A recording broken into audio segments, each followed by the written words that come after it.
I'll be right there.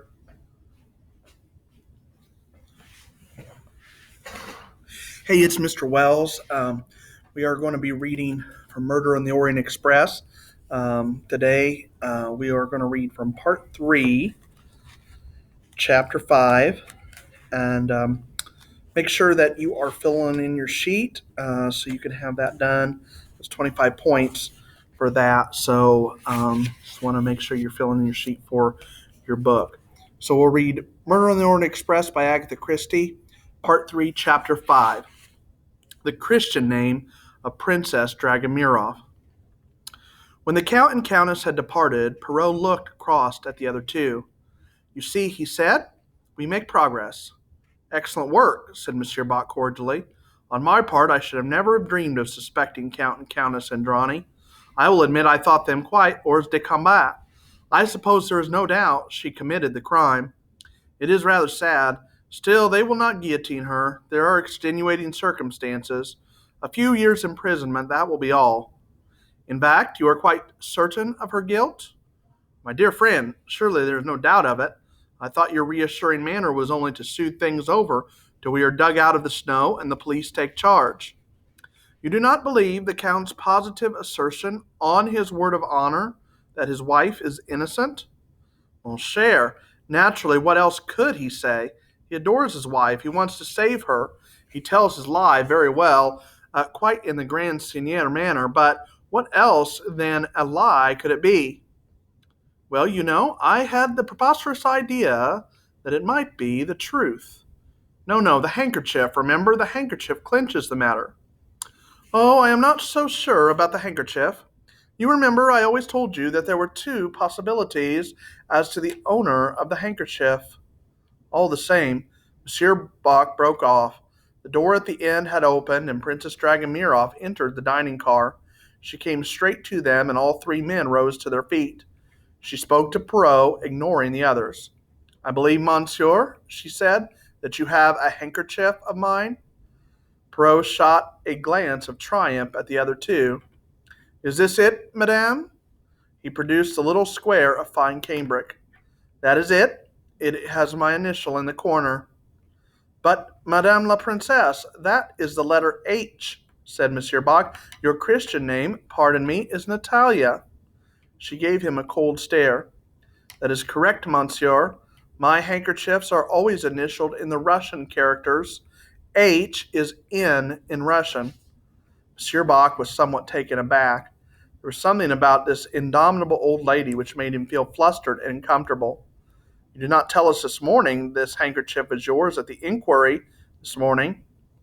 You did not ask me," said the princess dryly. "Pray be seated, madame," said Perrault. She sighed. "I may as well, I suppose." She sat down. "You need not make a long business of this, messieurs. Your next question will be, how did my handkerchief come to be lying by a murdered man's body? My reply to that is I have no idea." "You really have no idea?" "None whatever." "You will excuse me, madame, but how much can we rely upon the truthfulness of your replies?" Perrault said the words very softly. Princess Dragomirov answered contemptuously. "I suppose you mean because I did not tell you that Helena Andrani was Mrs. Armstrong's sister? In fact, you deliberately lied to us in the matter." "Certainly, I would do the same again. Her mother was my friend. I believe, messieurs, in loyalty to one's friends and one's family and one's castes. Do you not believe in doing your utmost to further the ends of justice? In this case, I consider that justice, strict justice, has been done." Perrault leaned forward. "You see my difficulty, madame. In this matter of the handkerchief, even, am I to believe you, or are you shielding your friend's daughter?" "Oh, I see what you mean." Her face broke into a grim smile. "Well, messieurs, this statement of mine can be easily proved. I will give you the address of the people in Paris who make my handkerchiefs. You have only to show them the one in question, and they will inform you that it was made to my order over a year ago. The handkerchief is mine, messieurs." She rose. "Have you anything further you wish to ask me?" "Your maid, madame, did she recognize this handkerchief when we showed it to her this morning?" She must have done so. She saw it and said nothing. Ah, well, that shows that she too can be loyal. With a slight inclination of her head, she passed out of the dining car. So that was it, murmured Perrault softly.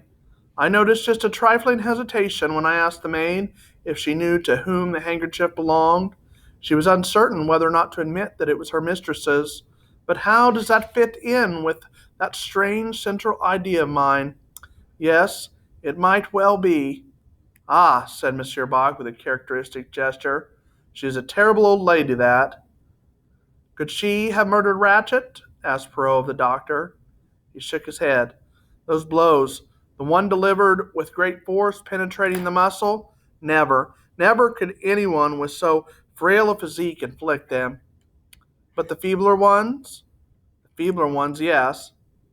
I am thinking of the incident this morning, said Perrault, when I said to her that the strength was in her will rather than her arm. It was in the nature of a trap, that remark. I wanted to see if she would look down at her right or her left arm. She did neither. She looked at them both. She made a strange reply. She said, No, I have no strength in these. I do not know whether to be sorry or glad. Curious remark. It confirms me in my belief about the crime. It did not settle the point about the left-handedness. No. By the way, did you notice that Count Andrani keeps his handkerchief in his right-hand breast pocket? Monsieur Bach shook his head. His mind reverted to the astonishing revelations of the last half hour. He murmured, Lies, and again lies. It amazes me the number of lies we had told to us this morning. There are more still to discover, said Perrault cheerfully. You think so? I shall be very much disappointed if it is not so. Such duplicity is terrible, said Monsieur Bach, but it seems to please you, he added reproachfully.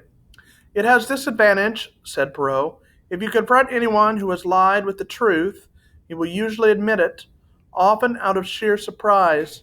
It is only necessary to guess right to produce your effect.